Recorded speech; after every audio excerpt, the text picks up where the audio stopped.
Hey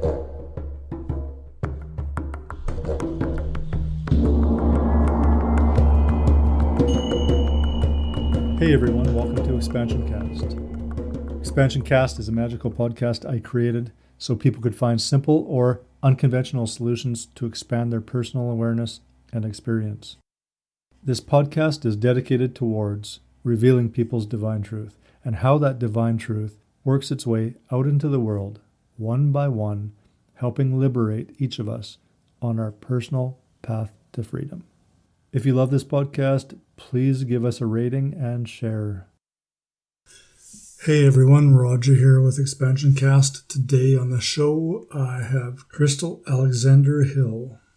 Krystal is an international Tantra teacher, master facilitator, coach, author, speaker, and the founder of Goddess Reawakening and the Temple of Conscious Eroticism. She assists awakening humans and starseeds to return to their sovereignty through eroticism so that they can live their lives joyfully, abundantly, and on purpose. She offers spiritual journeys to Egypt and Mexico. She initiates individuals and couples into tantric practices and offers relationship coaching. So I met Krystal at a Tantra event online. The first time I'd ever actually experienced a full-on Tantra festival online. And I don't even know if it's happened before. And yeah, I dropped into one of Krystal's classes, which was amazing.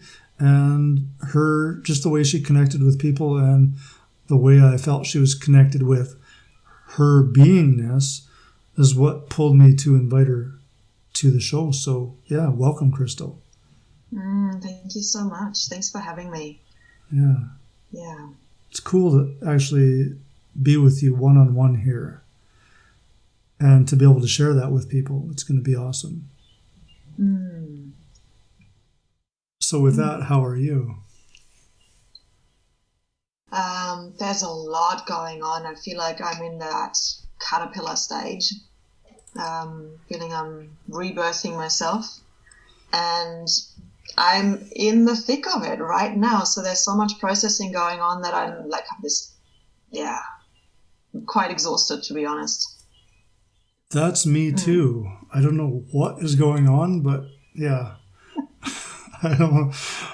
I feel like, I'm in this void and I'm a puddle of mush. Yes, yeah. So I think it would be interesting to actually, talk about that a little bit to normalize it. That it's, you were saying, do you just want to have a real conversation? I was like, and I was feeling into it. I was like, normally I wouldn't show up when I'm feeling this way.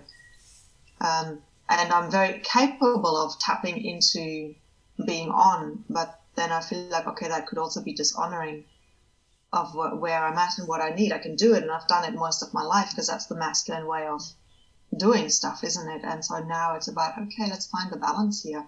What do I need? What is important to me in this moment? Mm-hmm. But here we are. So this is quite interesting. Yeah. So tell me, why did you say yes to the invite to come onto the show?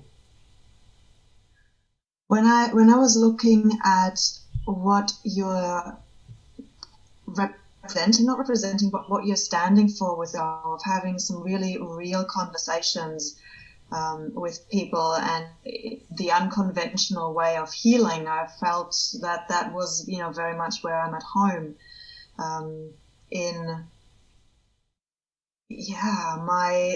I definitely don't fit into the mainstream with what I do, and my marketing people often tell me, you've got to water yourself down, or you've got to be accessible. You can't say it exactly how you would say it to your best friends, because otherwise people feel disconnected and they won't get you. And then I have this real challenge of how much do I listen to that, and how much do I just say, oh, well, if I just work with 10 people, then I'll just work with 10 people, although I know that's not going to happen.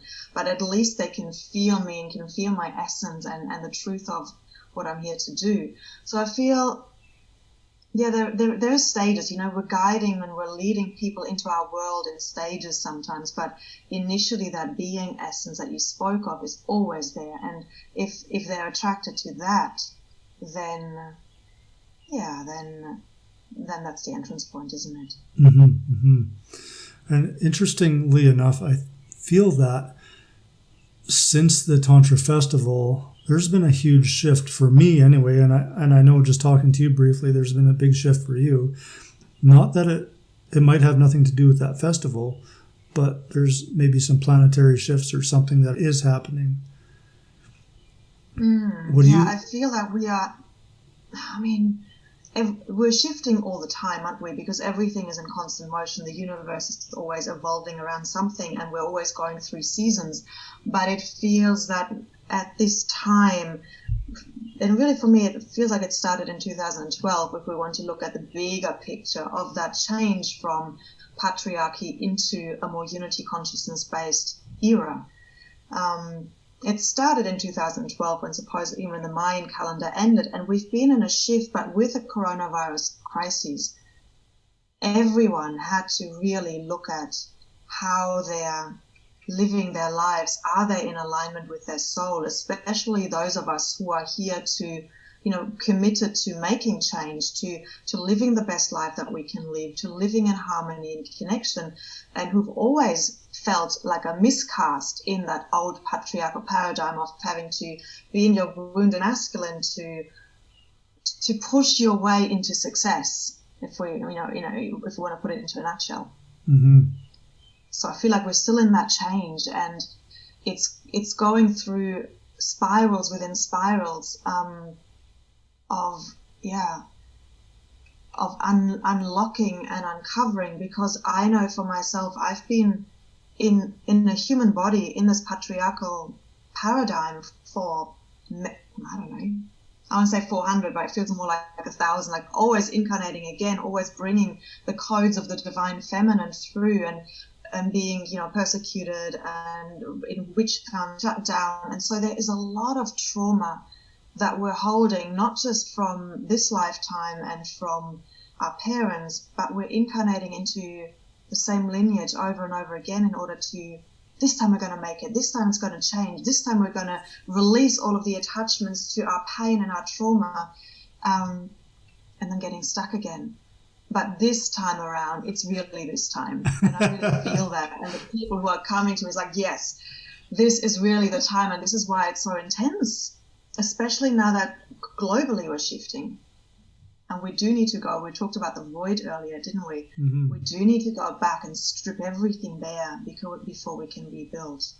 We do need to bring the shadows to the surface before we have a clean slate. The natural slate, the essence of who we are. Yeah, so here we are in the void. We're just floating in this void. What do we do? Do we just experience the void and see where this ebb and flow within the void takes us? Or do we actually have some sort of form and purpose within the void, some intention? Or how do we move through this? That's a really great question. Well, the first thing is to just be. Mm-hmm. I feel like, the path of Tantra that we're both familiar with is about accepting all that is and just be with it.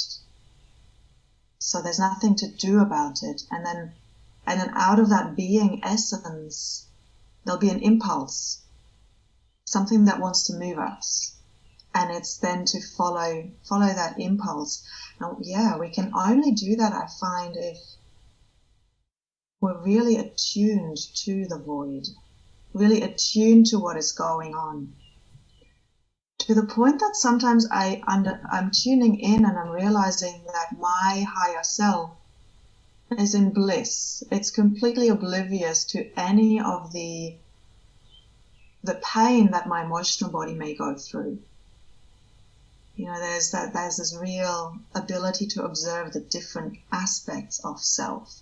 And then how do we let the emotions know, the inner child inside, that it's okay, that it's safe? How do we let the mind know not to buy into the separation that our body experiences, but to become the spokesperson or the to listen to the soul and to act on the soul's wisdom rather than the experience of the body that is still in separation. So those have been the questions and the observations that I've been living with in the last little while. That's pretty deep. How you've experienced the void and what is your take on what to do in the void? We're being stripped bare. Well, the thing about, I guess for me, being stripped bare is like a process of working backwards and unwinding all that I've woven up.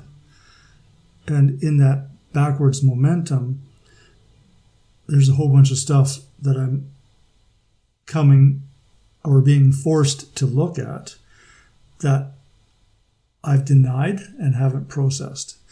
And I'm really being forced to look at it in quick, in real time, like,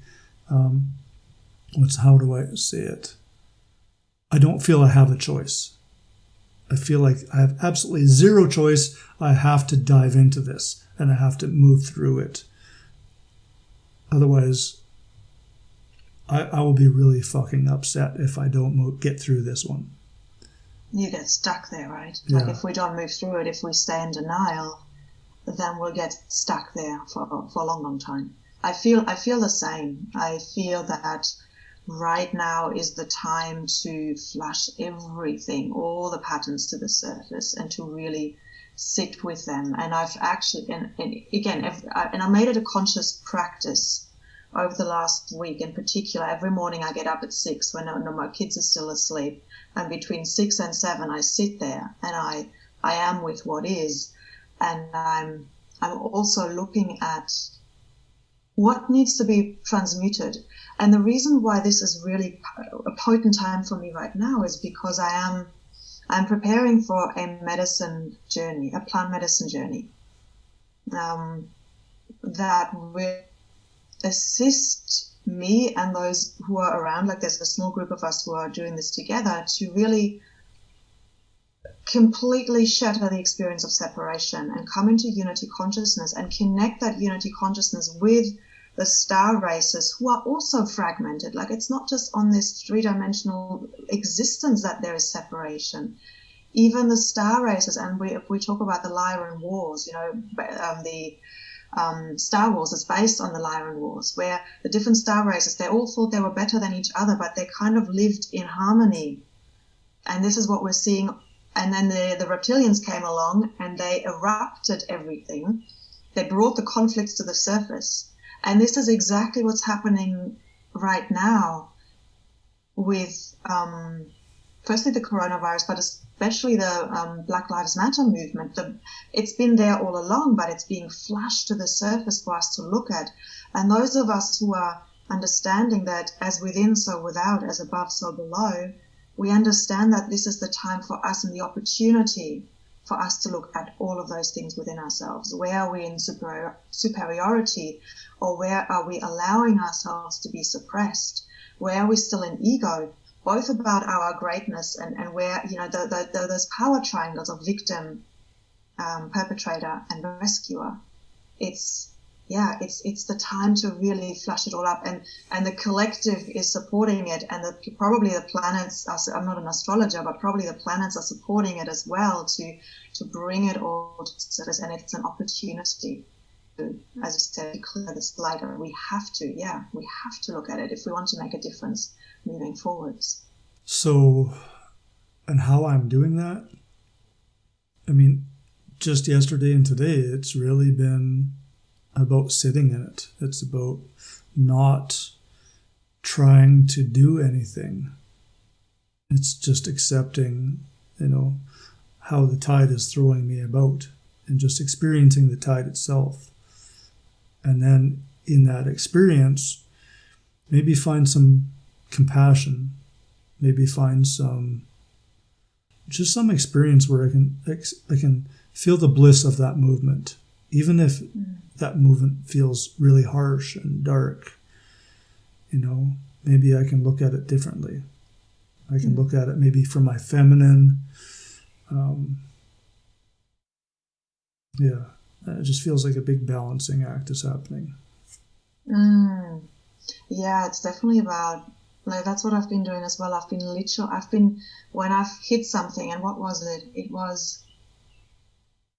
was a really interesting one. I can't remember it now. I think it was selfishness. There was a defensiveness around it. And what I did is and this is what I take my clients through as well, I refined it in the body. Where does that sit in my body? And we all have it. So it's not like we're really messed up and nobody else is. So we all have this. So what is the selfishness? Where is it? What does it feel like? And I had this little gnome.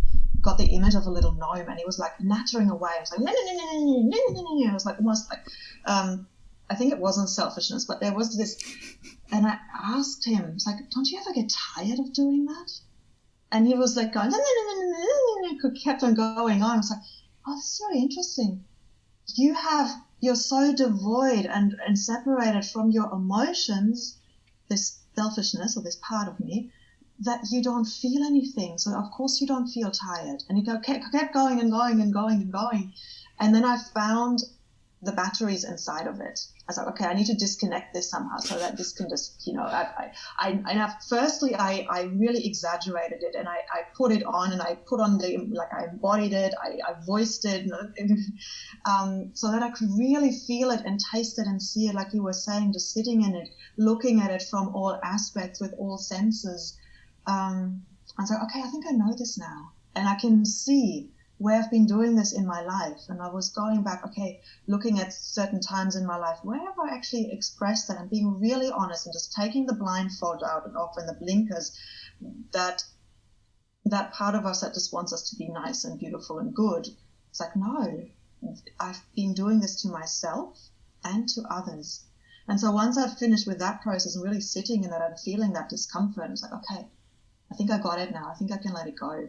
And then I found the batteries, and I snipped the batteries, and this thing, it transformed into something else. I can't remember what it was, but the battery was still there, and I had to deal with this battery.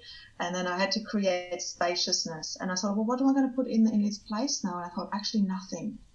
Because it was judgment. Judgment. It wasn't selfishness. It was judgment, that little gnome.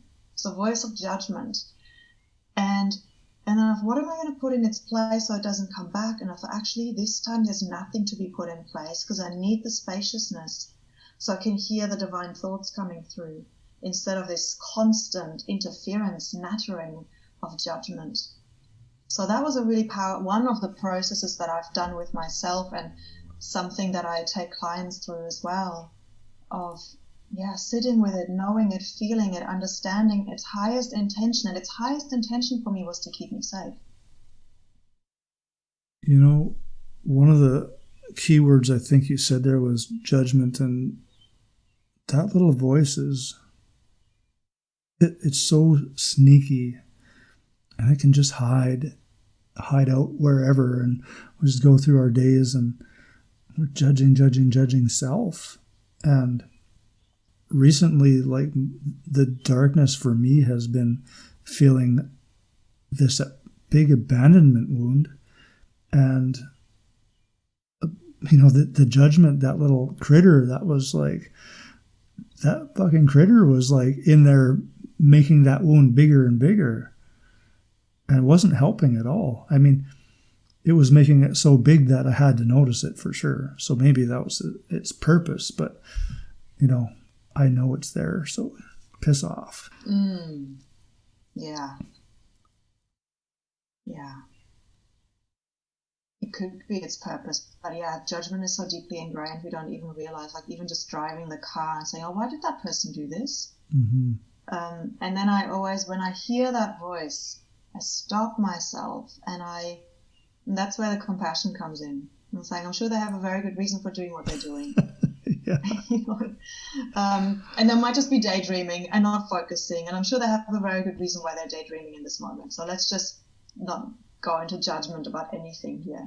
But it's that internal conversation that I don't have with myself as I'm reprogramming to really let go of all judgment. Because when we're judging, we've gone into separation.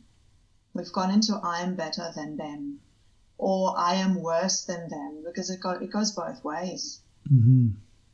And if we really want to come into the unity consciousness that all the spiritual teachers are speaking of, that is the new age, that integrated divine masculine, divine feminine inside of us, that inner union, which then will be expressed in the outer union. Yeah, we have to have those conversations with our shadow.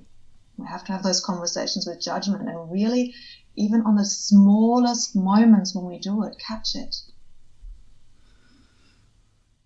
It's exhausting sometimes. It's exhausting. Yeah, so the void, in a sense, is kind of nice. Reset time. Yeah. Yeah. So tell me more about you. Like, one question I usually ask people is, who are you? And it's not the outside kind of things that people see, but, deeply inside, who's that essence? Who's that being? Yeah, I feel my essence is the codes of the divine feminine. It's like embodying that. And my understanding of who my soul is that I'm a ninth dimensional Hathor consciousness that has incarnated here at this time and in all the significant transition times to activate this, but both within myself and with those I come in contact with, simply by being. That's my purpose in its essence. And, there's numerous ways in which I do that, and numerous ways that my identity has wanted to define what that is. So I've done many, many different things, and really currently, again, like, okay, I've latched onto Tantra. I'm doing Tantra now. Or that's my outlet. This is how I'm channeling this energy. And then it's like before that, I was working with women doing goddess circles and helping them to get into the divine feminine, and then realizing that actually sexuality is a problem because there's so much shame around sexuality, and then tapping into some past lives of being in the temples and doing sacred sexual practices and kind of bring that back into this life, then it became all about Tantra. And now I feel like I've got so many tools that I just need to show up and be. And now it becomes about, coming back more to essence and assisting this transformation, this transition into a new earth, into activating these divine feminine codes within everyone and bringing them into harmony with the divine masculine. So let me ask you to define the divine feminine and the divine masculine. That in itself, because it's an essence, mm-hmm. So anything that we put words on has the potential to create misunderstandings, and it will deduct it from its essence.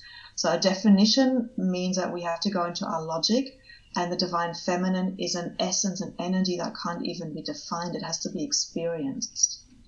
But if I was to define it, I would say it's the pure potentiality of the universe. It is the creative energy that manifests into matter, and it is the divine masculine that gives it form. And that, it's like if the divine feminine has dreams and visions, it's the divine masculine that manifests that into matter. Yeah. And of course we all understand those terms of the feminine as creative. She's flowing, she's graceful, she's able to receive, she can be in surrender and just be in the void and just be in her being essence. And the masculine is the one who provides and protects, who holds space and has that intentionality and that focus and the direction to give shape to what the divine feminine is creating. Yeah, so I've heard it a little bit differently. Like, I've heard that the divine masculine is consciousness itself and basically holding space so that the divine feminine can do anything the divine feminine desires. create, destroy, whatever. And the divine masculine is just present with that, whatever it is.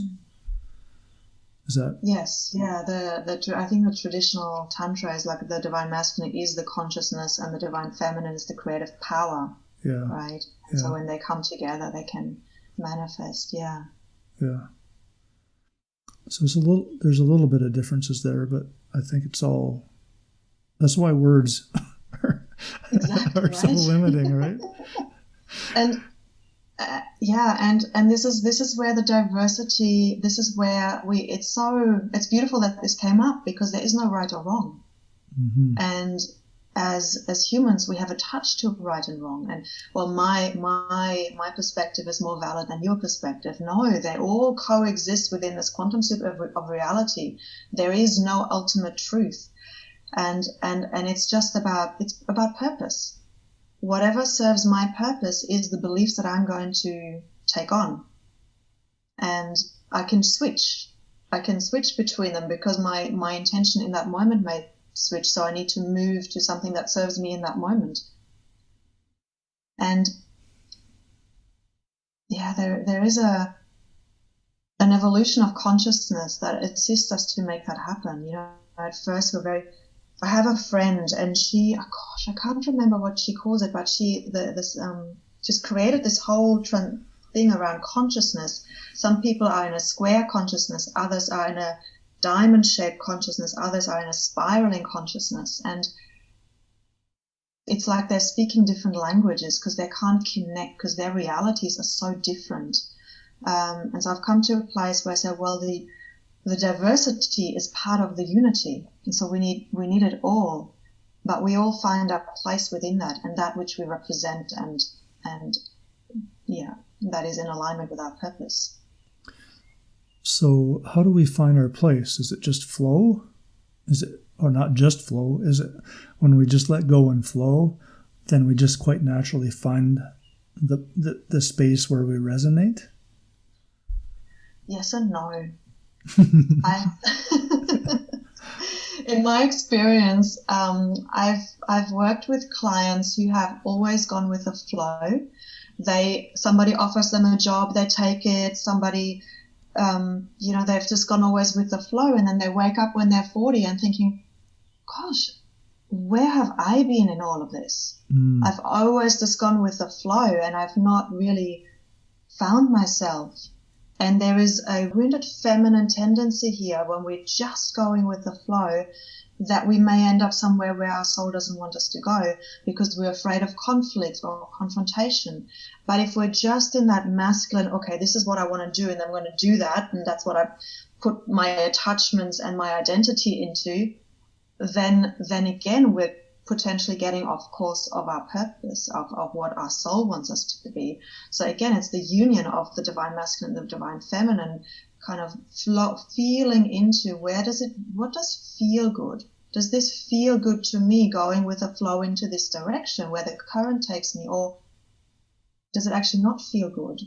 And then when it doesn't feel good, then we can pause and reflect and think, why doesn't it feel good?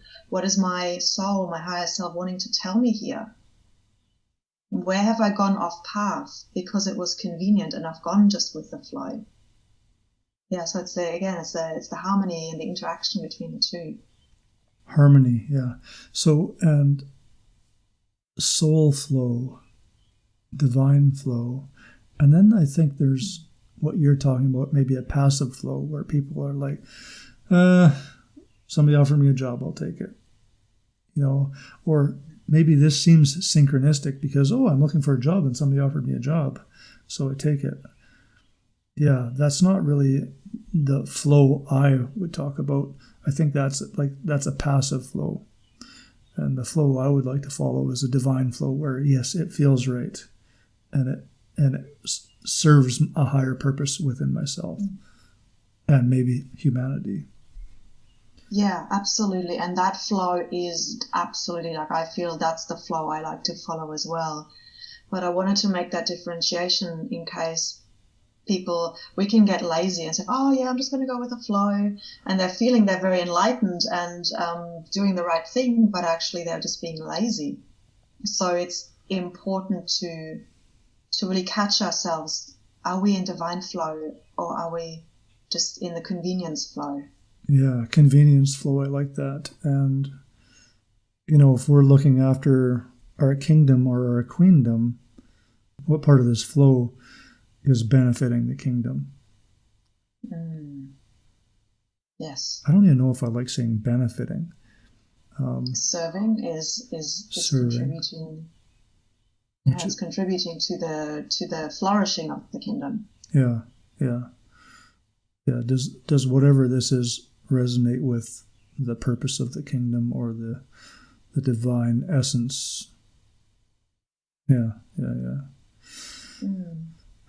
Yeah, ultimately it's all about purpose, isn't it?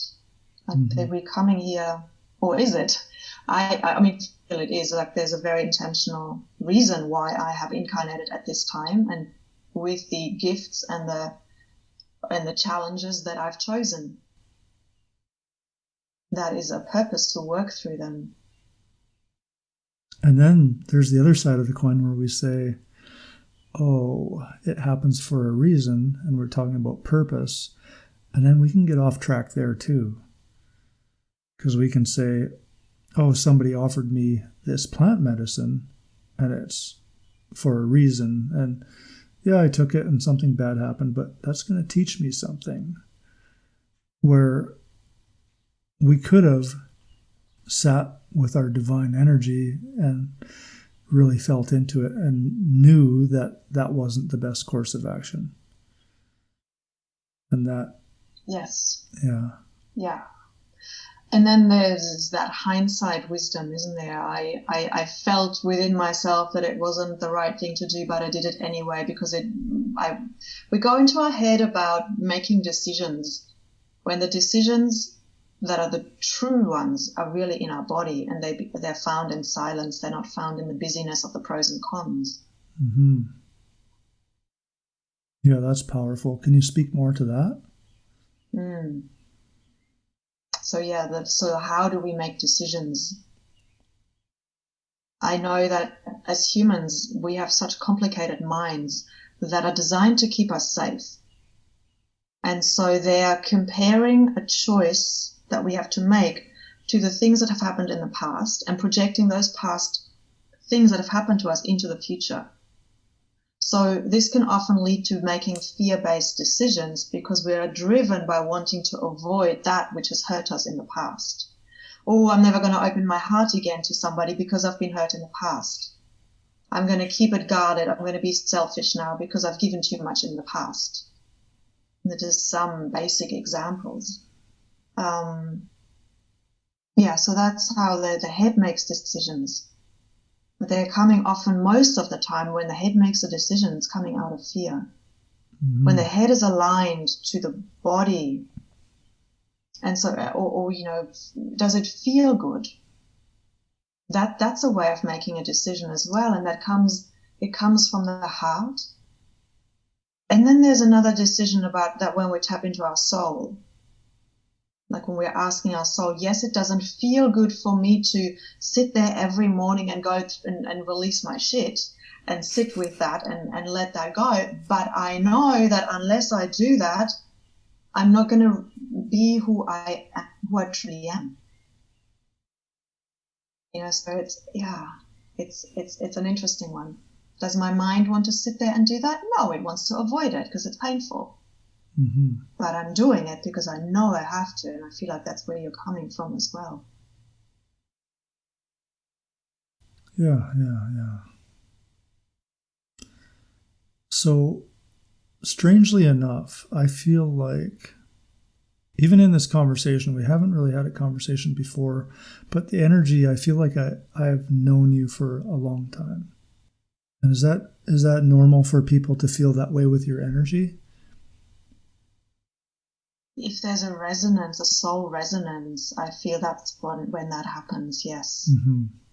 Yeah.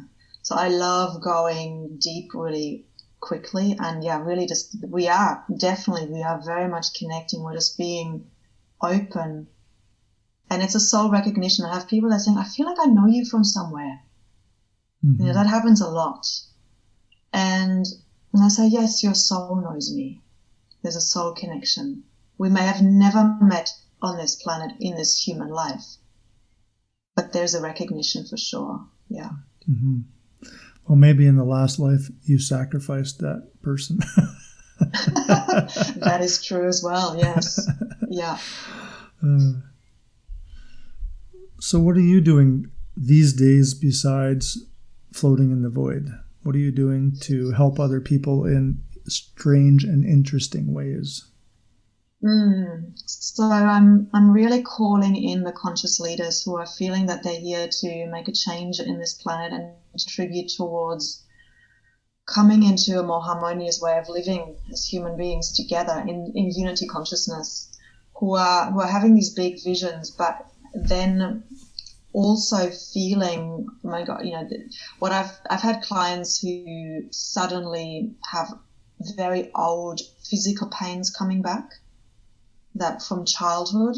There are clients who finally feeling I can't move forward until I release this feeling of not deserving or whatever it may be. So I work with these leaders who've been upgraded, but now all the denser energy within them that can no longer be coexisting in this higher vibration they're stepping into, in these higher visions they're creating, they need to be released. So that's what I'm helping them with. And I'm using, we're going into ancestral healings or clearings, into past lives when there's still an attachment to certain beliefs or certain traumas that have happened.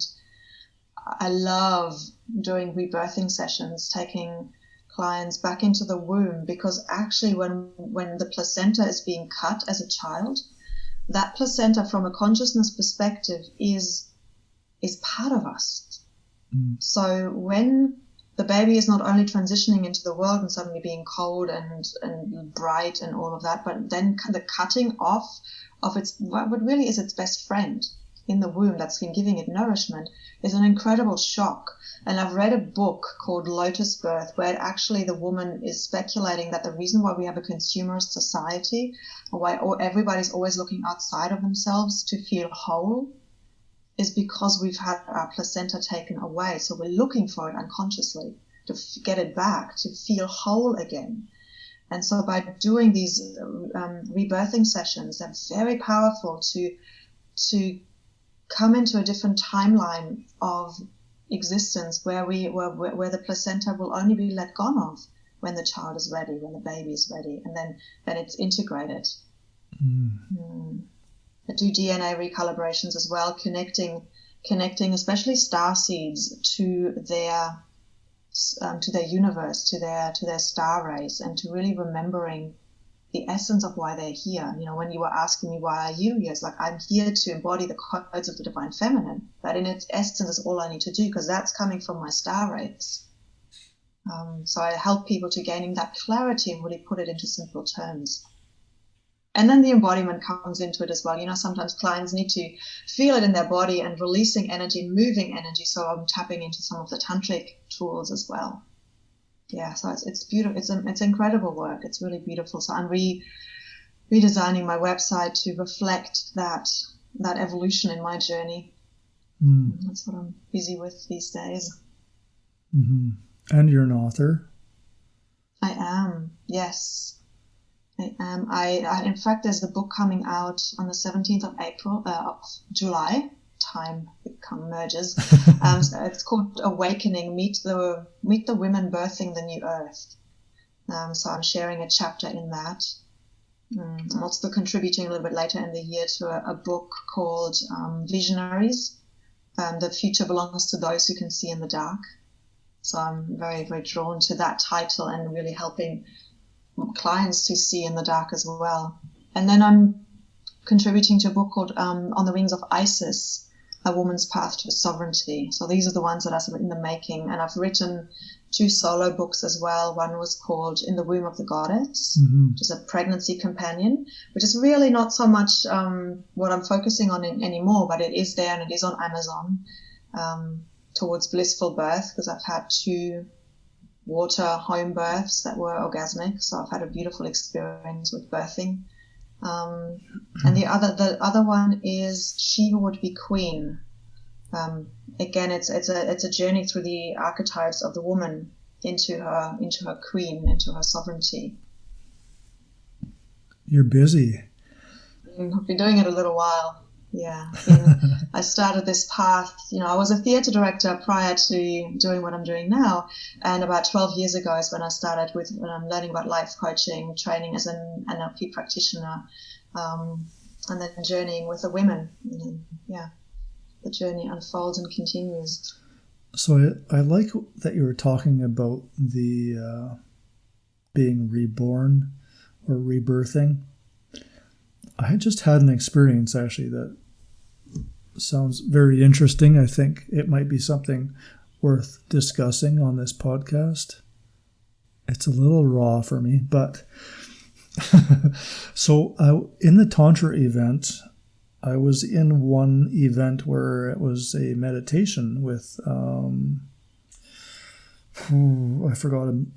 What is his name? The energy master, he calls himself. Anyway, Sure. I'm in this class laying in my room on a cushion, and it's like all of a sudden, whoa, his energy's in the space, and I'm like, got visions going on, and the visions are very sexual, and they're like, there's 3 women, and they're rubbing their yonis on me, and then suddenly I'm finding myself crawling up inside a yoni back into my birthing spot. And while I'm there, I'm transitioning from this human form into a horse. And I'm like this little baby horse inside this canal, and it's trying to like push me out, and I'm trying everything to stay inside because it feels so comfortable. It feels so much like home. It feels so nurturing. It's like I don't need anything while I was there.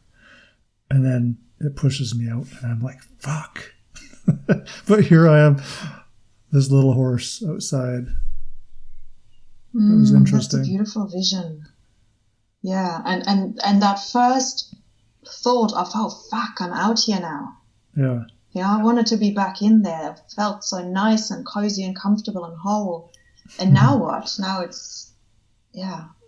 Yeah. It's a strange thing. But what was so one of the questions I asked then is like, what is the core pattern for your life that has been created in that moment when the placenta was cut, when you lost a part of yourself? For you, the word was, oh fuck. Yeah, that's and how, if we could put that into a sentence, what's the belief that's underlying that's been created as a result of that feeling? That's what we're looking at. Yeah, that's a deep one. That's going to take some, maybe a few minutes, maybe a second or two. But do you want me to answer that or try, or are you just? Let's try. If you want to close your eyes and just go into that, because then that is just it's going to be a beautiful example of how powerful this is and how much of an impact this has throughout our lives. What's behind the feeling of, oh, fuck? It feels cold. It feels alone. It feels, the funny thing is the void itself feels more nurturing than that feeling. Yeah. That feeling is, gosh, I wish I had more words for it. Like, is it like, I don't want to be here? It's a little bit like that. It feels, in a sense, it's like if you can imagine an animal being dropped off on a farm road after, being nurtured for a few years and just being dropped off on a farm road. That's what it feels like on a cold day. Is there an abandonment? That you were talking about abandonment earlier, so I'm getting that there's an abandonment here. Yeah, that's what it feels like. Abandoned, just dropped off. Yeah, over and over again. There you go. And you were talking about abandonment earlier. Yeah. So that is the core blueprint that this loss of the void or the abrupt transition without all of who you are into this world has created for you. And you don't have to go into it on this podcast, but thinking for yourself, how has abandonment showed up in my life? Well, yeah, and I've been discussing that the last few days with a few different people, and yeah, it shows up with me not supporting myself. I begin to abandon myself over the years because I just continue this pattern that I hadn't even realized for years that it was happening. So... Yeah, we don't realize until we do. That's an obvious thing to say, but until we're ready to know it. You know, and the funny thing is about abandonment, self-abandonment, is it's even inviting people and different pleasures into my life that abandon my knowingness, my divine essence, you know? It's like ignoring that. Like, I guess we go back to what we were talking about earlier is I start by doing it, I completely ignore my divine knowing, the reason I was here. Yeah. And that's really what hurts the most. Because it's not, I mean, the one way of abandonment is that the world is doing it to us. But the more advanced way of really understanding this pattern is where you're at now. It's like, where am I abandoning myself? Where am I abandoning my highest wisdom, my divine essence? Mm-hmm. I think what I would do with you if we were in a session right now is to, take you through that process of making the transition whole, of bringing the placenta back, even though in your vision it was like the horse, and the horse was being pushed out possibly prematurely. So it'd be interesting to find out whether the doctors thought that you were late and you had to come out now, because that's, they make appointments in the hospital and then the soul is not ready to come out, and it's delaying it for a reason, but because the doctors work to a schedule and it's got to be 9 months and then you have to come out. There's a lot of trauma that can be created just that way. Mm-hmm. And then birth dates and astrology being messed up because there's been interference from the medical side. Yeah, there's a lot here that we often don't think about. Mm-hmm.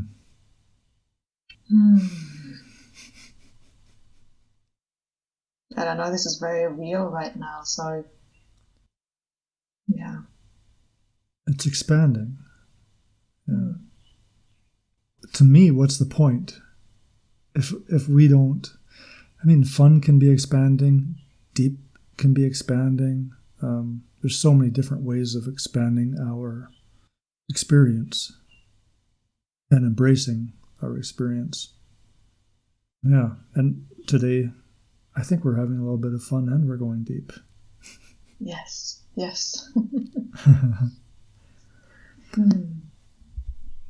So, talking about fun, what's fun for you? What does fun look like? For a very long time, I didn't allow myself to have fun. I was a very serious child. I was a high achiever. My pattern was that I had to prove myself in order to be loved. So fun for me now, it's more fulfillment. Like I love just spending some time in nature and feeling the sun on my skin. And I love, fun for me is having conversations like this that are really soul nourishing. Like,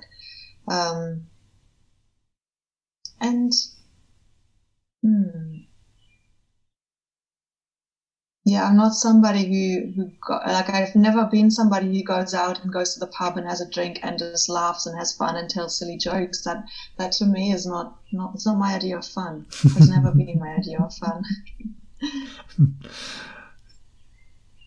Yeah, it's funny how that comes in, but yeah, that's not, I mean, I played that game a long time and some of it was fun. Yeah, some of it was a lot of fun, but yeah. It was just another way of abandoning myself in a way. Exactly. Yeah. Yes. yeah, just sitting somewhere with some really good friends and having beautiful conversations like this, and just that's fun. And that feels really nourishing. Yeah. So, what kind of desires are alive for you these days?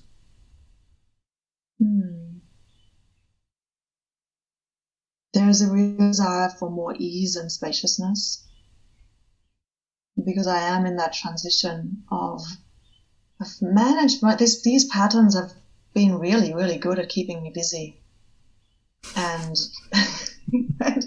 and serving other people at the expense of kind of being in my being essence. And it's really been with all my events being shut down. I've been running events in Melbourne, Brisbane, and Sydney, and I was taking a group to Egypt, and all of that got cancelled.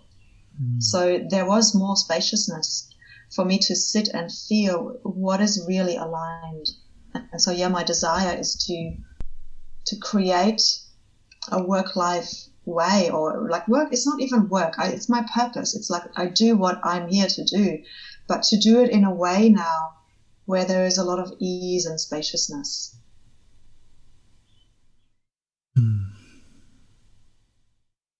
I think we should all try to attain that. Yeah. Being in my joy, being in that beautiful divine feminine essence, and from that place creating and being and achieving, and because that's the work for me. This, having a conversation like this with a client and really taking them deep and really releasing, that's not work. I love that. That's what I'm about. Yeah, me too. I hear that. And then hearing them coming back and saying, you know what,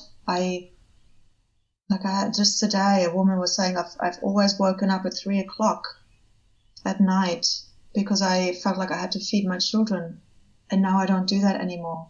I've never slept in since I've been a mom, because I've always been working and doing, and because I felt I didn't deserve, and now I can sleep until 8:00. And these are the tangible kind of results that happen from us going into her past, into her ancestral lineage, and clearing this pattern of needing to do something in order to deserve love. So I attract clients that have similar patterns to me. And then when they find the spaciousness in their life and the ease and the flow, that's just the best. Absolutely, yeah. And yeah, my clients, exactly same patterns as me. Yeah. Which is great because, I mean, I'm doing the work so I can help somebody else, with gentle ease move through it. They don't actually have to experience the harsh, bullheaded, fiery, stubborn resistance that I had.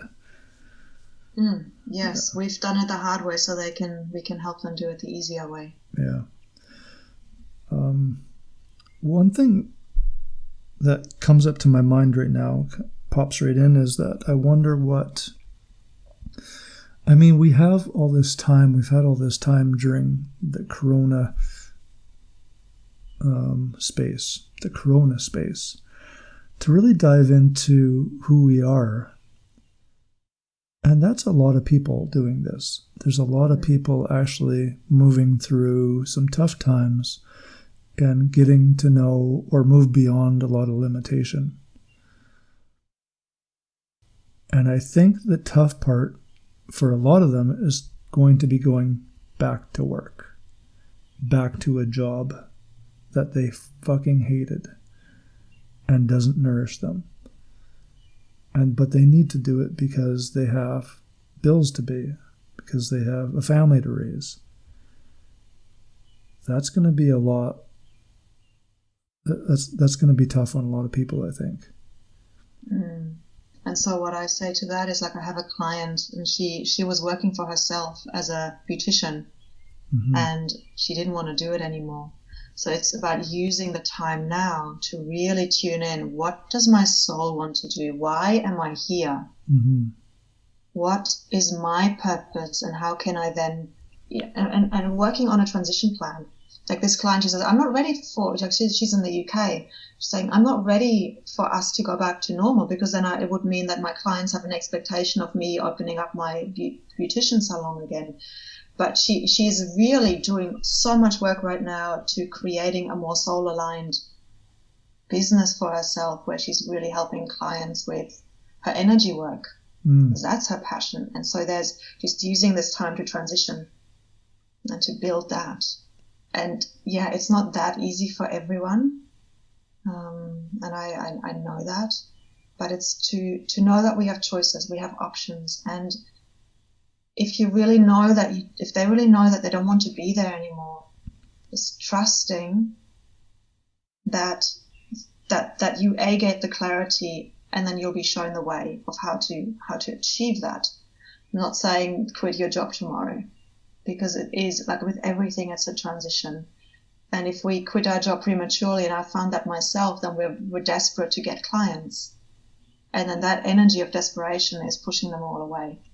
Yeah. So it's about sitting with it, sitting in what you were saying, sitting in the void, and just tuning into the fine impulses, the little whisper of the soul that guides us. Yeah, that comes through in, these divine desires. Mm-hmm. Yes. And to give ourselves permission to dream big, and not let that inner judge that we talked about earlier shut all of that down. Mm-hmm. Oh, no, you can't possibly do that. Oh, who are you to think you could do that? All those voices, just put them to one side. Of course, we need to look at them, love them, understand that they were trying to keep us safe, but not be ruled by them. Yeah, and watch how we attract those voices in other people. Yes. To keep us suppressed, to keep us in a space where we feel safe. Yeah. Yeah. And they'll come, because if it's alive within you, the world will reflect it back. Mm-hmm. Yeah, that'll all change that whole thing, the whole paradigm that we sit in. Yeah.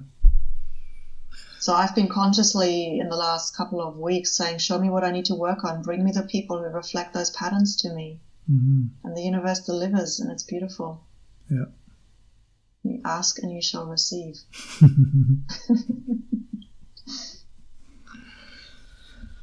And it's been beautiful talking to you. We just kind of talked about a whole bunch of stuff. And I don't know if hopefully some people are resonating. And hopefully they'll reach out to you and find their placenta. Or release their inner judge. Yeah. Yeah. Mm-hmm. Thank you so much for having me. It's been such a beautiful conversation. I'm really grateful. Thank you. Yeah. And I just want to thank you for, it's not easy for people to step up and step out of the norm and do what you're doing. And I just want to thank you for doing that, because you're really showing people that there is space to follow your divine essence. Yeah, thank you. Yeah, and if that's all I can show as a role model, then that's my job done. Yes. So thank you for presencing that. That's an amazing job. Yeah, thank you. So how can people get a hold of you? So my website is probably the best place. It's krystalalexanderhill.com, all one word, and I'm sure you can put it down, but yeah, it's krystalalexanderhill.com. I'm also active on Facebook under the same name. Just punch it in and you'll find me. Okay. I will put it in the notes also. And do you have any special offerings for listeners? I do have a lot of freebies on my website. I love taking people through guided journeys, and in fact there is one that is not so easy. You can't find it that easily. It's /gift, and it's a beautiful guided meditation journey to activating all of the chakras and just expanding into your essence. Okay. And I also run the Temple of Galactic Embodiment. It's a member where we meet on Zoom twice a month, and we What do we do? The last session was a channeling, so everybody got to understand where they're from in their soul. Look, we've only just started. In the first one, we actually created this temple in the Palladian star system. And again, I know this is quite out there, but I'm speaking to those who resonate, and the others who just go to the other things that I do. And the intention is to connect to our soul essence, come into deeper alignment, and use some of the erotic energy or that life force energy to really feel safe, to bring that into the body. So that is the intention of that temple. Mm-hmm. Is that a female temple? No, it's for everyone. It is. Wow, cool. It's a beautiful thing to come in and taste what it feels like to work with me, if that resonates. Yeah. Okay, thank you. Thank you so much. Till next time. It's been a pleasure being here, Roger. Bye-bye. This podcast is Expansion Cast. Thank you for listening. If it's in your ability to support this podcast, you can do so at patreon.com/expansioncast.